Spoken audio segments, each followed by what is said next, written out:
Bases fisiológicas del músculo cardíaco y su potencial de acción. Hola, buen día. Estamos en Medicaps, un lugar para aprender de medicina fácil y sencillo.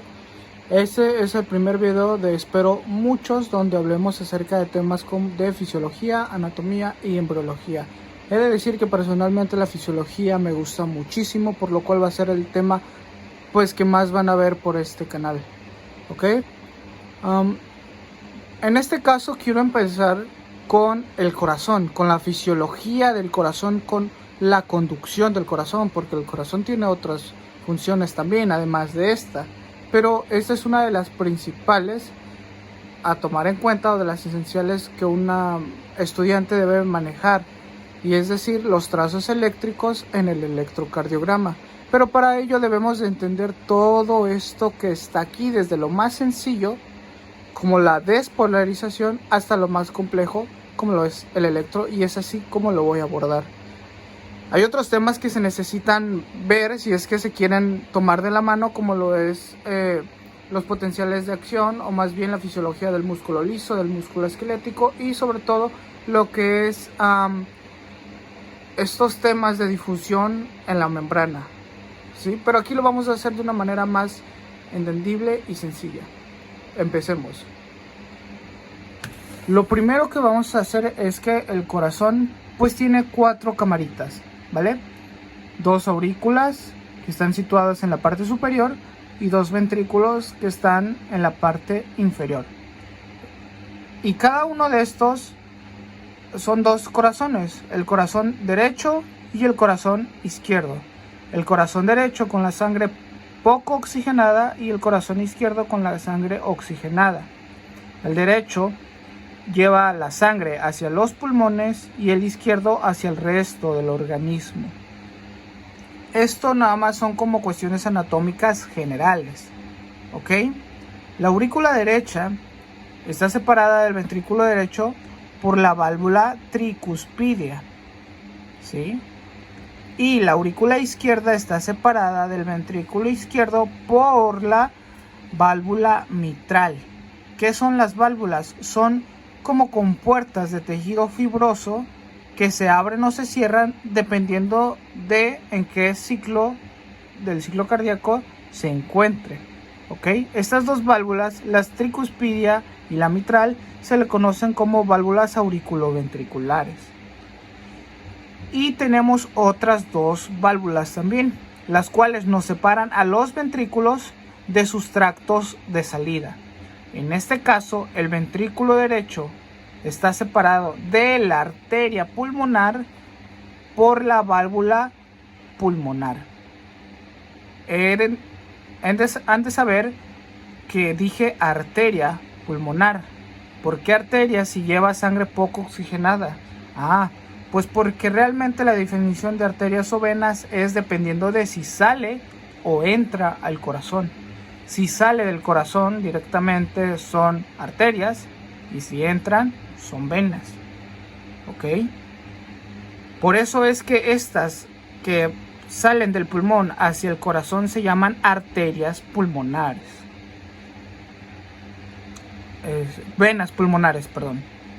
Ahora bien, el ventrículo izquierdo está separado de su tracto de salida, es decir, de la aorta, por medio de la válvula aórtica.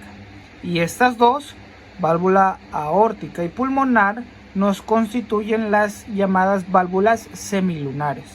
Entonces, tenemos 4 cavidades, 4 válvulas, ¿sí?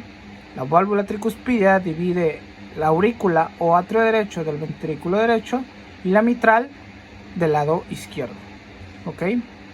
Y las válvulas semilunares, la pulmonar y la aórtica, pues dividen el tracto de salida que lleva su nombre, es decir, de la válvula pulmonar pues separa la arteria pulmonar del ventrículo derecho, y así, ¿ok?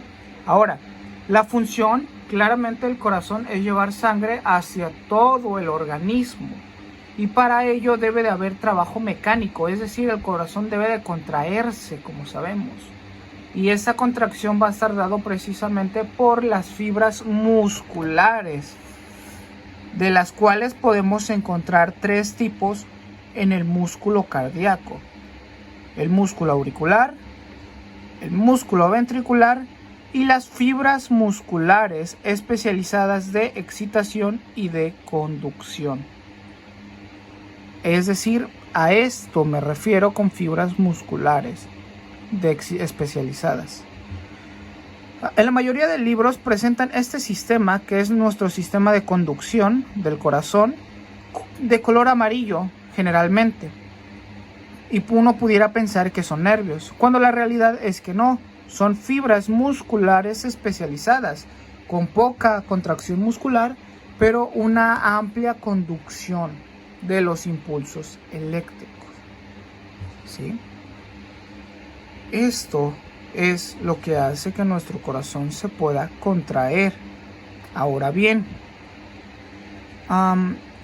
debido al gran trabajo que genera el corazón, es necesario que estos impulsos puedan viajar rápidamente, por lo que el corazón tiene una particularidad, y es que el músculo cardíaco es un sinsitio. ¿Qué es un sinsitio? Un sinsitio es una estructura celular compuesta por varias células. Aquí podemos identificar en rojo, pues, núcleos de los miocitos cardíacos, ¿no? Y en estos negritos, pues son sus membranas celulares, por así decirlo, conocidas como discos intercalados. Pero vemos que aquí esta célula se comunica con esta y se comunica con esta, ¿sí? Y a este espacio de comunicación se les conoce como uniones en hendidura. Y por estas uniones en hendidura es que el impulso eléctrico puede viajar una a la siguiente, a la siguiente, a la siguiente célula, sin oponer resistencia y de una manera fácil. Por eso es que el corazón puede repolarizarse mucho más rápido que lo hace el músculo esquelético, y puede durar más su impulso por estas uniones en hendidura, por las que no solamente pasa el impulso eléctrico, sino iones también. Entonces, el músculo cardíaco realmente está formado por dos sinsitios, el sinsitio auricular y el sinsitio ventricular. Ahora bien, el impulso eléctrico no puede viajar directamente de aurículas y ventrículos por una cuestión. Les había dicho que las cavidades, las aurículas, están separadas de los ventrículos por válvulas. Válvulas que están constituidas por tejido fibroso.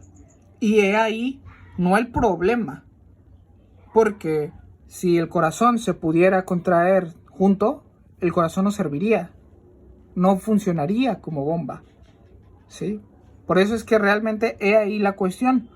Porque al no pasar directamente esa descarga eléctrica de aurícula a ventrículo, necesita de un sistema de conducción que, por así decirlo, rodee a la válvula tricuspidia para pasar ahora sí a los ventrículos.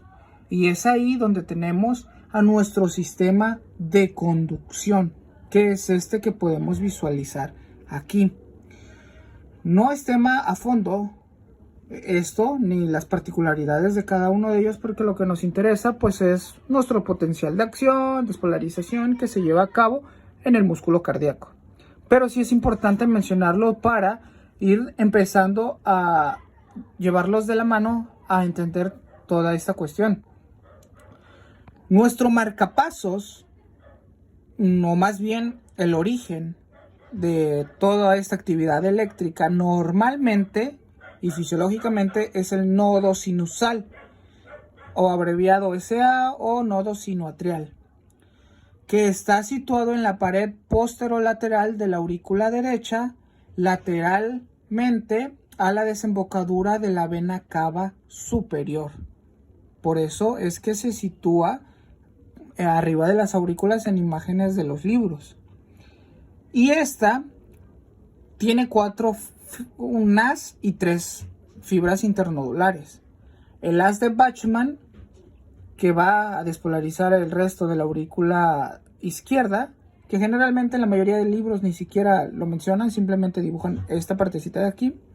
Y las 3 fibras o tractos internodulares, la anterior, la media y la posterior, ¿sí? Estos se encargan de despolarizar a toda la aurícula, es decir, de llevar la descarga eléctrica hacia toda la aurícula. Y llegan hacia el nodo auriculoventricular, que todavía se encuentra, por así decirlo, en la aurícula derecha, específicamente en el triángulo de Koch, que no es más que un espacio situado entre la válvula tricuspidia y la desembocadura de la vena cava inferior, ¿sí? Entonces, de ahí tiene que pasar a los ventrículos, tiene que atravesar esa porción entre aurículas y ventrículos, y es ahí donde entra el haz auriculoventricular. Posteriormente a ello se divide en una rama izquierda y en una rama derecha, que al final estas ramas de las de His dan las fibras de Purkinje para despolarizar el resto de la musculatura ventricular, ¿sí? Eso nomás es para explicar por qué el potencial no puede viajar directamente de la aurícula a los ventrículos y necesita de esta bella cosita que tenemos, que es precisamente esta actividad lo que se registra en el electrocardiograma. Como todo nuestro universo, cualquier cosa que exista tiene carga, ya sea positiva o negativa. Y las células de nuestro organismo no son la excepción, ni mucho menos lo es la célula cardíaca. Para esto debemos de ver lo siguiente. Esta es una célula cardíaca y pues es líquido que está entre células. Esta es otra célula, ¿sí? Esta de aquí es otra célula, esta es una célula. Y todo este espacio que está lleno por líquido es el líquido intersticial, ¿sí? Es decir, el líquido que se encuentra entre células. Entonces, lo importante aquí que debemos de identificar primero es que la célula cardíaca tiene una carga distinta a la del líquido intersticial, es decir, a la que hay fuera de ella, ¿sí? Son cargas muy distintas. Dentro de la célula cardíaca es negativa y fuera es positivo, ¿sí? Y a esto se le llama polarizado o polarización. ¿Qué es la polarización? Y lo digo porque es muy importante saber qué es repolarización, despolarización y polarización, porque con ello nosotros vamos a darnos cuenta qué quieren decir estas letras de aquí, qué quiere decir cada una de estas, por qué aquí se hace más positivo, porque aquí baja, porque aquí se mantiene y porque aquí vuelve a caer. Entonces, la polarización no es más que qué tanta carga se encuentre en un lugar a diferencia de lo que hay fuera. Esa es que algo esté polarizado, que tenga más cantidad de cierta carga dentro que fuera. Entonces, cuando dicen despolarización, quiere decir que estas cargas se inviertan, que ahora dentro de nuestro músculo sea positivo y fuera de nuestro músculo sea negativo. Eso es despolarización, inversión de las cargas, ¿sí? Y repolarización es que esto vuelva a su normalidad, es decir, que ese cambio de cargas vuelva a la normalidad, y esto es lo normal dentro de la célula cardíaca. Lo normal es que sea negativo. Entonces, cuando dicen, se está despolarizando, están cambiando las cargas. Se está repolarizando, está volviendo a la normalidad. ¿Y cuál es la normalidad? Esto es la normalidad, que dentro de la célula sea negativo y fuera positivo. Ahora bien, aquí hay dos iones de mucha importancia. En realidad son tres, pero vamos a ejemplificarlos con dos, que es el sodio y que es el potasio, ¿sí? el sodio y el potasio. ¿Por qué? Porque estos son los principales responsables de toda esta actividad. ¿Ok? Ahora bien, como nos han enseñado en las clases de química, cualquier elemento tiene carga, igual, ya sea positiva o negativa. En este caso, la carga de los dos es positiva. ¿Sí? Es positiva, cualquiera de las dos son positivas. Ok, entonces, bueno, si afuera del miocito hay sodio positivo, me hace mucho sentido que el exterior sea positivo, ¿no? Pero si dentro de la célula hay potasio positivo, ¿por qué mi carga es negativa? ¿Por qué? ¿Por qué? Simple y sencillamente porque hay más cantidad de sodio fuera que de potasio dentro. Es decir, aquí dentro de la célula también puede haber sodio. Y aquí afuera de la célula también puede haber potasio. ¿Ok? Pero hay más guerreros del sodio fuera, por así decirlo, que más potasio dentro. Por eso es que la célula es negativa a diferencia de su exterior, porque hay más cargas positivas fuera, hay más sodio fuera que potasio dentro. Entonces esto es lo normal. Esto es lo normal. Célula negativa, potasio dentro y sodio afuera. ¿Por qué? Por lo siguiente. Este es nuestro potencial de acción, ¿sí? La célula, el potencial de membrana de nuestra célula cardíaca es de menos 85 milivoltios, ¿sí? Pero cuando nuestra célula se despolariza, llega hasta más 20 milivoltios. Es decir, hay un total de potencial de acción de 105 milivoltios. 85 más 20, 105. Este es nuestro potencial de acción en total, ¿sí? Pero nuestro potencial en membrana de nuestro músculo cardíaco es menos 85 milivoltios. Y es lo que les digo, es negativo al igual que aquí. Esto es muy importante aprenderlo porque tal vez no el numerito, tal vez no memorizarnos que el potencial de acción en total del músculo cardíaco es de 105 milivoltios. O que el potencial de membrana del músculo cardíaco es de menos 85 milivoltios. Para términos de examen, pues sí, sería importante que se los lleguen a preguntar, también sería importante, pero para cuestiones más prácticas y clínicas, simplemente sabiendo que el músculo cardíaco es negativo, o dentro de él es negativo y afuera es positivo, ya con eso tenemos casi que las bases bien fundamentadas, ¿sí? Porque si recordamos nada más, si nos dicen potencial de acción del músculo cardíaco, nosotros recordamos la imagen, ¿sí? La imagen. La tenemos casi que tatuada en nuestra mente. Tal vez no de los numeritos, pero sí sabemos que arriba es positivo y abajo es negativo, ¿sí? Y es importante saber que el sodio está fuera, o que hay más sodio fuera que dentro, y que hay más potasio dentro que fuera, porque hay imágenes que nos describen este potencial de acción, pero que a veces nada más tienen estas cosas: apertura de canales de sodio, apertura de canales lentos de calcio, cierre de los canales de sodio. Y si no tenemos en cuenta dónde hay más sodio, si afuera o adentro, no vamos a poder identificar si el sodio entra o sale. ¿Ok? Entonces vamos a comenzar con el potencial de acción, ¿sí?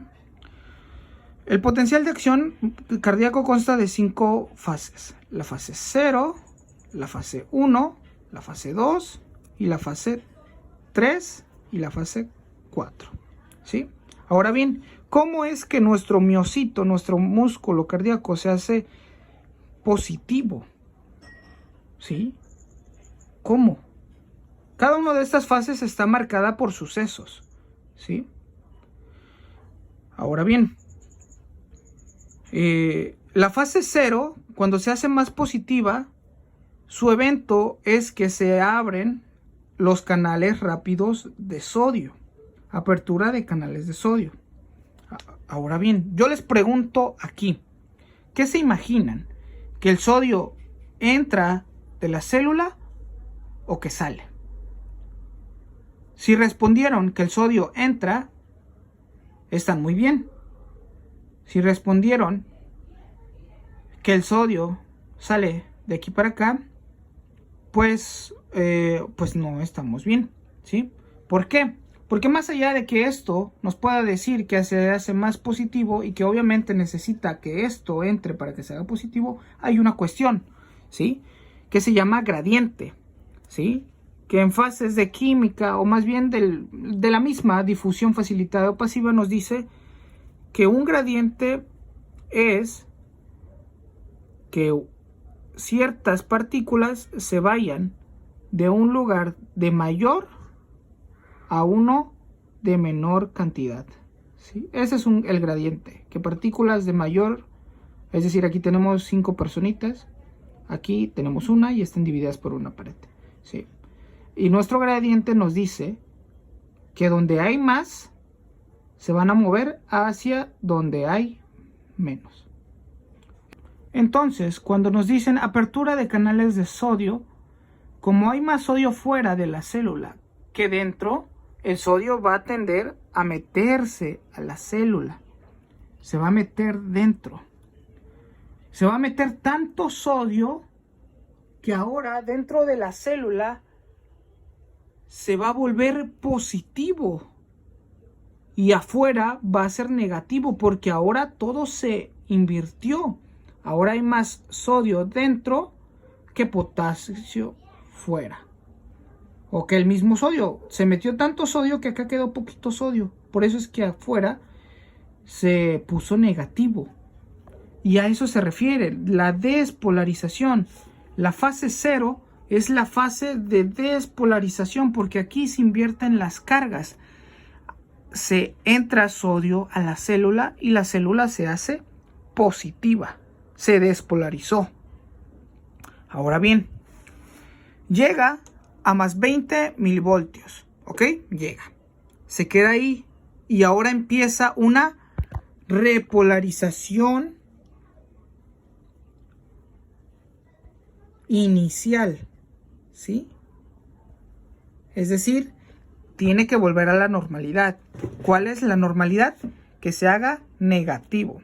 Y esta repolarización inicial o repolarización precoz está dada porque los canales de sodio se cierran y se abren los canales lentos de potasio.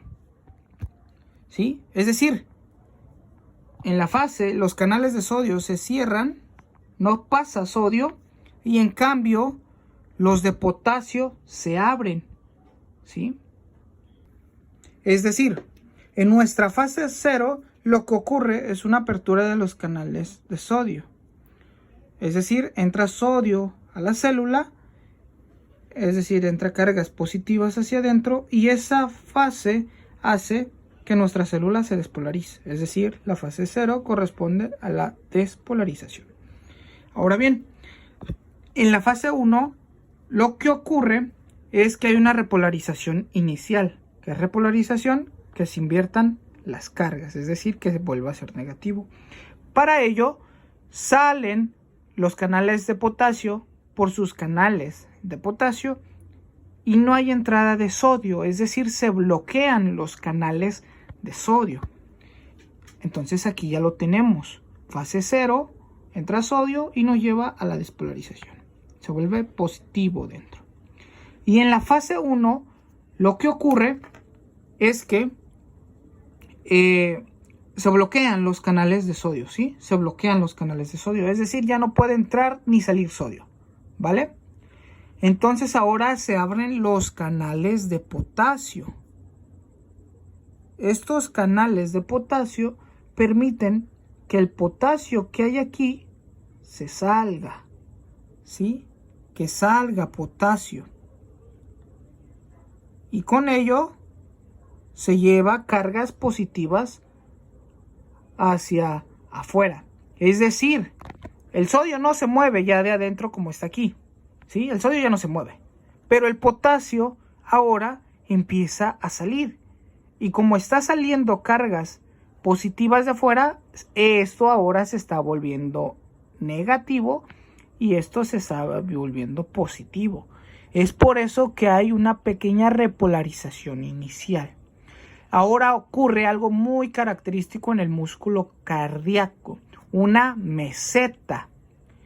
Esa meseta está dado porque hay una apertura de los canales lentos de calcio y además de sodio. Los canales en sí se llaman canales lentos de calcio, pero también se les puede ver como canales lentos de calcio-sodio o canales de calcio y sodio, ¿sí? Ahora ya entró en juego en la fase 2, en la meseta, ya entró en juego no solo el sodio otra vez, ¿sí? No solo el sodio está entrando, ¿sí? Sino que también hay un nuevo ion, que es el calcio, de carga positiva, que también está entrando por esos canales de sodio, ¿sí? Sigue saliendo potasio en la fase 2. En la meseta sigue saliendo potasio, ¿sí? Porque aún no se cierran, ¿sí? Pero ahora, ante esa salida, hay unos canales de sodio-calcio que permiten que estos dos iones entren a la célula, equilibrando la salida y la entrada de cargas positivas. Es por eso que podemos ver aquí esta meseta, porque se equilibra la salida con la entrada de positividad. Ahora bien, por último, bueno, no por último, pero en la fase 3 ya se vuelve a repolarización. Ya se repolariza, hay una repolarización tardía, ¿sí? O repolarización final. Y en esta ya se cierran estos canales. En la fase 3 se cierran los canales de calcio y sodio. Y ya lo último que lo que pasa es que los de potasio siguen saliendo, ¿sí? Y por último, en la fase 4 hay o más bien se hace uso de la bomba sodio ATPasa, sodio-potasio ATPasa. De hecho, en muchos diagramas, en muchas imágenes, nada más lo ponen así, bomba sodio-potasio ATPasa. ¿Qué ocurre con esta bomba sodio-potasio ATPasa? ¿Sí? Si recordamos nuestras clases iniciales de fisiología, se nos dijo que hay una bomba que actúa, o que más bien funciona gracias a la energía proporcionada por el ATP, que hace que salga sodio y entre potasio, ¿sí? Es decir, ya para la fase 3, recordemos que para la fase 3 esto se cerró y ya lo único que está haciendo es que salga potasio, ¿sí? Ahora bien, nuestra bomba sodio ATPasa lo que hace es que como que recoge y saca los residuos, entre comillas, de estos dos iones de sodio y de potasio. Entonces saca a 3 sodios por 2 potasios. Es decir, en nuestra célula cardíaca, nuestra bomba ATPasa lo que hace es que mete 2 potasios y saca 3 sodios. Es por eso que aunque los dos son de cargas positivas, es por eso que el músculo cardíaco es más negativo dentro que fuera. Porque es mayor estos 3 que el 2. ¿No es así? Claro que es así. Entonces, eso es el potencial de acción, ¿sí? Un repaso final nada más. En la fase 0 hay una despolarización inicial dada por el sodio, porque se abren los canales rápidos de sodio, entra sodio a la célula, se hace positivo. En la fase 1 hay una repolarización inicial, porque sale potasio y ya no entra sodio porque se bloquearon estos canales. En la fase 2, como hay una mesetita, quiere decir que todo está equilibrado. ¿Cómo va a estar equilibrado si el potasio sigue saliendo? Porque ahora entra calcio y entra sodio por la apertura de los canales lentos de calcio. En la fase 3, estos canales ya se cierran y sigue saliendo potasio, por eso se hace negativo. Y en la fase 4 funciona nuestra bomba sodio ATPasa. Ahora bien, ¿por qué a diferencia del músculo esquelético,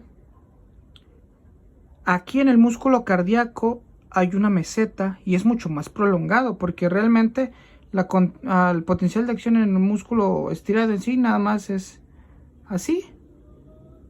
Y entonces, a diferencia de esto, vemos que aquí hay una meseta y es mucho más prolongado. Estas dos cosas son debido a lo siguiente. Tanto en el músculo esquelético como en el músculo estriado, que es este potencial, participan los canales rápidos de sodio. De hecho, pues en el músculo esquelético la contracción está dada únicamente por la apertura de estos canales, ¿sí? De estos canales de sodio. Pero en el músculo cardíaco, aparte de esto, hay otros canales que participan, que son precisamente estos. La apertura de los canales lentos de calcio. Estos son los dos canales que hacen que la contracción, o más bien que se produzca la meseta y sea un potencial de acción prolongado. Esas son las dos cosas que suceden. Ahora bien, se me olvidaba mencionar que estos canales de calcio no solo ayudan a que se produzca la meseta, sino realmente el calcio que entra dentro de la célula ayuda a que dentro de la célula se libere más calcio y eso ayude a la contracción muscular o sume más calcio para esa contracción. De hecho, es aquí donde se da la contracción muscular, ¿sí? Y eso vendría a ser todo de la fisiología del músculo cardíaco. En la siguiente clase hablaremos de cómo se produce precisamente la contracción y de la vía de conducción. Eso es todo. Espero les haya gustado. Denle like y compartan con las personas que crean que les vaya a ayudar o con los estudiantes de medicina. Hasta pronto.